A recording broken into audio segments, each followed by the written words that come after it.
Part of the challenge in what Teresa has been asked to do and provide right there, the challenge in that is, in this event specifically, it's not just the damage happened and then the damage left and we start restoration.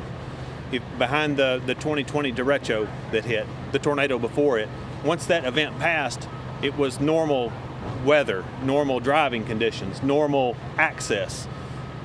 All those variables and how we respond to a storm, it's much more calculable. In this event, we're still in the event.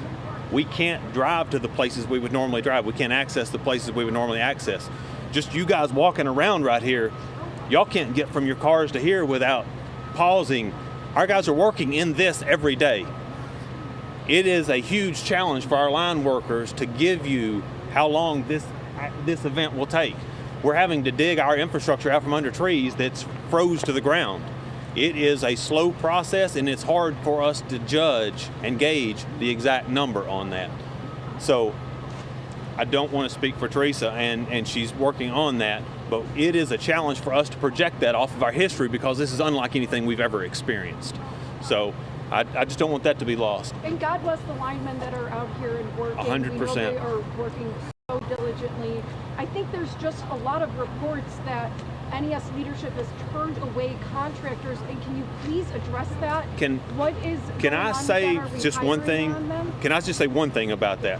I'm not involved in our onboarding of contractors. I utilize contractors that we bring on. We've integrated them in with our system. I'm the guy that's helping orchestrate how they function. When you get an influx of one big type of help, we need to be able to methodically onboard and utilize those resources. And part of that is we need the right resources at the right time, at the right phase of the restoration.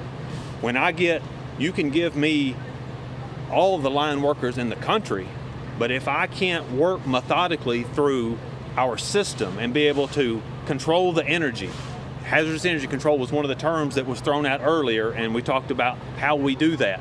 Basically, our number one priority is the safety of the line worker and the safety of the public.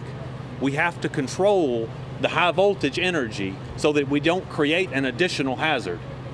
That takes time, that takes a process. I guess how much time does it take? That's what I'm trying to explain to you. If you'll give me just 1 second, I'll walk through it because people don't understand what that means. Basically, what we have in this situation right here is very high voltage. In this area right here, it's 13,000 volts. It is death voltage. You cannot interconnect with this. You can't touch it. It will kill you.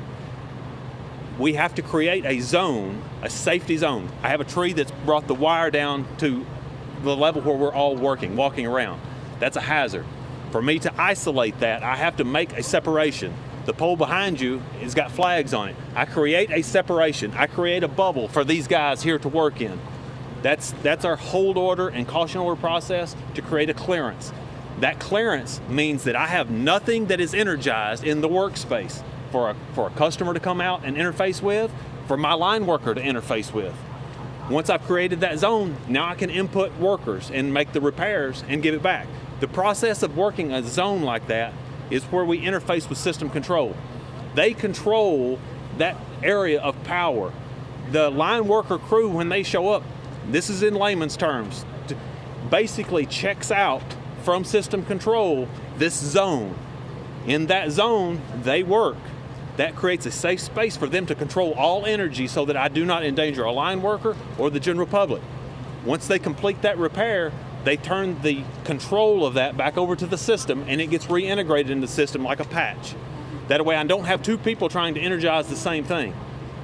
That process is not, I can't do that process as fast as I can take on workers.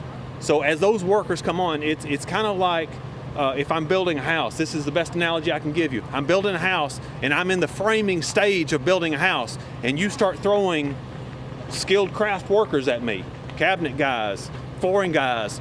Yes, they're going to be part of this exercise, but I can't take them till I get the frame of the house built, I get a roof on it, and I get to that phase of it.